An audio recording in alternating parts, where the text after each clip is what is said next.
দেখেন সবগুলো বাচ্চা কত সুন্দর ঝরঝরে বাচ্চা। কোন কোয়ালিটির বাচ্চাগুলো দিয়ে সাধারণত খামার করতে হয়। তো এই যে আমার হাতে যে বাচ্চাগুলো দেখতে পাচ্ছেন, এগুলো হচ্ছে এ গ্রেডের ভালো মানের যে বাচ্চাগুলো, এই বাচ্চাগুলো হচ্ছে সেই বাচ্চা।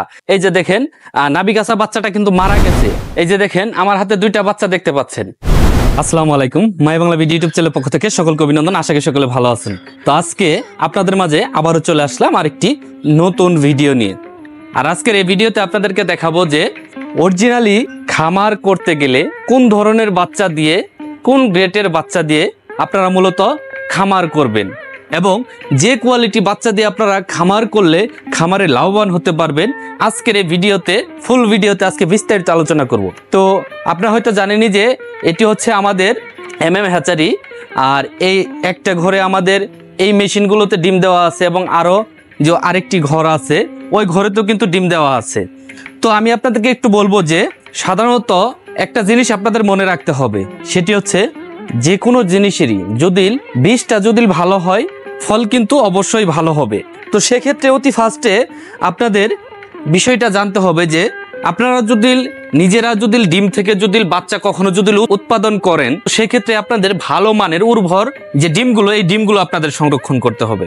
এবং ওই ডিম থেকে যদি আপনারা বাচ্চা যদি ফুটিয়ে আপনারা লালন পালন করেন, তাহলে সেক্ষেত্রে ওই বাচ্চার গ্রোথ বলেন, কোয়ালিটি বলেন, সব কিছু ভালো থাকবে এবং একটা খামারি লাভবান হওয়ার সম্ভাবনাই বেশি থাকে। তো এইখানে দেখেন আমাদের হ্যাচারিতে প্রচুর পরিমাণের দেশি মুরগির ডিম দেওয়া আছে।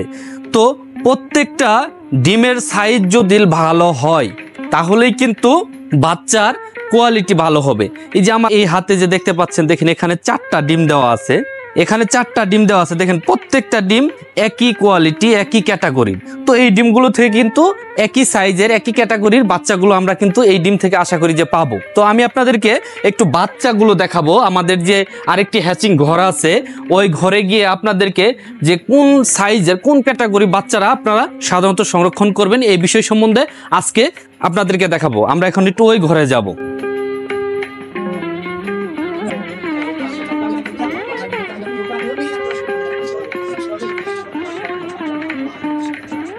তো এটি হচ্ছে আমাদের যে আরেকটি হ্যাচিং ঘর আপনাদেরকে বলেছিলাম।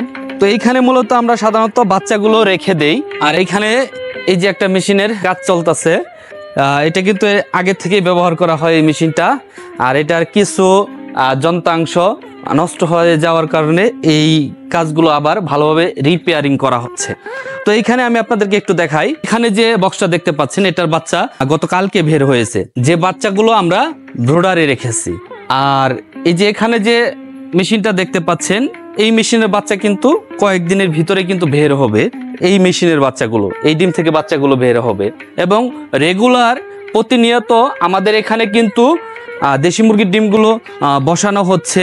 এই যে আপনাদেরকে একটু যদি একটু নিচে দেখাই, দেখেন এই ডিমগুলো কিন্তু আজকে বাছাই করা হয়েছে, যেগুলো ক্যান্ডেলিং বলি আমরা সাধারণত, এগুলো ক্যান্ডেলিং করা হয়েছে। তো আমি আপনাদেরকে একটু বাচ্চার কোয়ালিটিগুলো দেখাবো। তো দেখেন গতকালকে যে বাচ্চাগুলো বের হয়েছে, ওই বাচ্চাগুলো কিন্তু এই যে এখানে ব্রুডিংয়ে রাখা হয়েছে। তো এই বাচ্চাগুলো এখানে ব্রুডিংয়ে রাখা হয়েছে। আমি আপনাদেরকে একটু বাচ্চার কোয়ালিটিগুলো দেখাবো। দেখেন সবগুলো বাচ্চা মাশাআল্লাহ কত সুন্দর ঝরঝরে। দেখেন সবগুলো বাচ্চা কত সুন্দর ঝরঝরে বাচ্চা।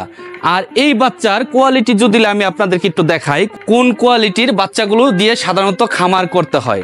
তো এই যে আমার হাতে যে বাচ্চাগুলো দেখতে পাচ্ছেন, এগুলো হচ্ছে এ গ্রেডের যে ভালো মানের যে বাচ্চাগুলো, এই বাচ্চাগুলো হচ্ছে সেই বাচ্চা।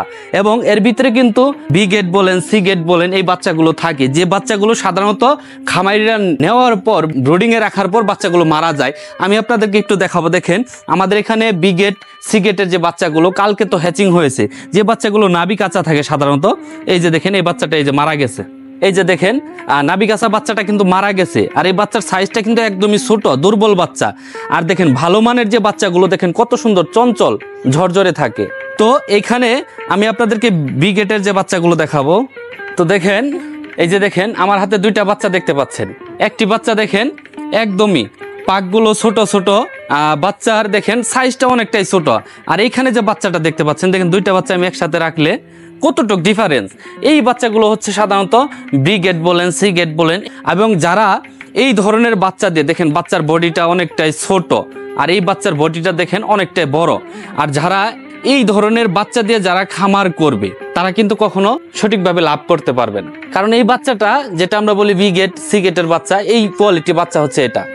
আর আপনাদের একটা জিনিস মাথায় রাখতে হবে যে আপনি যদি কোনো একটা কাজ ভালোভাবে যদি করতে চান, তাহলে কিন্তু সেই কাজের শুরুতে আপনাকে ভালো মানের বীজটা আপনাকে রোপণ করতে হবে, তাহলে আপনারা ভালো মানের ফলটা আপনারা পাবেন।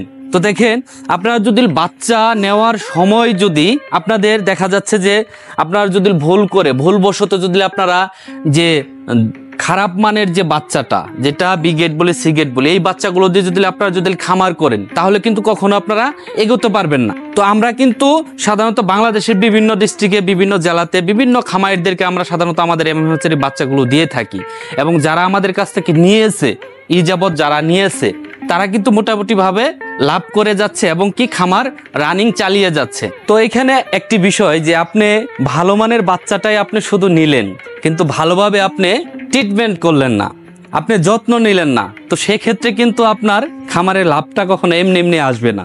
আপনি একটা জিনিস ভালো একটা দিক নিয়ে কাজ করতেছেন, ওই কাজের ভিতরে আপনার পরিশ্রম দিতে হবে, শ্রম দিতে হবে, তাহলে ওই কাজে আপনি সফলতা পাবেন। আপনি আমাদের কাছ থেকে বাচ্চা নিলেন বা অন্য জায়গা থেকে আপনি বাচ্চা নিলেন, নেওয়ার পর দেখা যাচ্ছে যে আপনি ওই বাচ্চাগুলো প্রথম কয়েকদিন ভালোভাবে যত্ন নিলেন, তারপরে যত্ন নিলেন না, তাহলে কি কখনো আপনি ওই বাচ্চা থেকে 2টা টাকা লাভ করতে পারবেন? কখনো কিন্তু পারবেন না। কারণ যে কাজে অলসতা থাকবে, ওই কাজে কিন্তু কখনো এগোনো যাবে না। তো শুধু যে ভালো মানের বাচ্চা নিলেই যে লাভ করা সম্ভব তা না, কিন্তু ওইটার ভিতরে আপনার শ্রম দিতে হবে। এবং যে বিষয়গুলো হচ্ছে সেটি হচ্ছে ব্রুডিংয়ের সময় ভালোভাবে যত্ন নিতে হবে, যাতে কোনো বাচ্চা যাতে দুর্বল না হয়, কোনো বাচ্চা যাতে দুর্বল না হয়, অসুস্থ না হয়, মারা যাতে না যায়। একটা খামারে যদি 1 থেকে শুরু করে 20 দিনের ভিতরে কোনো একটা বাচ্চা যদি অসুস্থ না হয়, বাচ্চাগুলো সুস্থ সবল যদি থাকে, তাহলে কিন্তু ওই খামারিটা লাভ করতে পারবে বা লাভ করা সম্ভব। আপনাদের মূলত করণীয় যে বিষয়টি হচ্ছে যে আপনারা বাচ্চা যেখান থেকে আপনারা নেবেন, নেওয়ার পরে আপনাদের 1 দিন থেকে শুরু করে 20 দিনের ভিতরে যে ব্রুডিং থাকা অবস্থায় আপনাদের ভালোভাবে যত্ন নিতে হবে, এবং যত্ন নেওয়ার পর 20 দিন অবধি যত্ন নেওয়ার পর তারপরে আপনাদের কিন্তু ওই পরিশ্রমটা কিন্তু আপনাদের পরবর্তীতে করা লাগে না। কারণ 20 দিনের পর কিন্তু বাচ্চার সাইজটা, বাচ্চার কোয়ালিটি বলেন খুবই ভালো হয়, ঝরঝরা হয়ে যায়। 20 দিনের পর ওই বাচ্চাটা সাধারণত মারা যায় না বা অন্য কোনো অসুখে ওই বাচ্চাটাকে দুর্বল করতে পারে না। তো আপনাদের একটা জিনিসই মাথায় রাখতে হবে যে আপনারা যে কোনো কাজই আপনারা করুন, তো শুরুতে আপনাদের ভালো দিক বা ভালো সাইড নিয়ে আপনাদের কাজ করতে হবে। ভালো মানের বাচ্চা দিয়ে আপনারা খামার শুরু করবেন, ভালো ফলাফল পাবেন। এবং যে লাস্ট কথাটি সেটি হচ্ছে আপনাদের পরিশ্রম না করলে জীবনে কখনো সফলতা পাওয়া অসম্ভব। পরিশ্রম করবেন, জীবনে সফল হতে পারবেন। তো আজকের এই ভিডিওটি এখানেই শেষ করছি। আশা করি যে ভালো থাকবেন, সুস্থ থাকবেন। সকলের প্রতি আমার সালাম, আসসালামু আলাইকুম।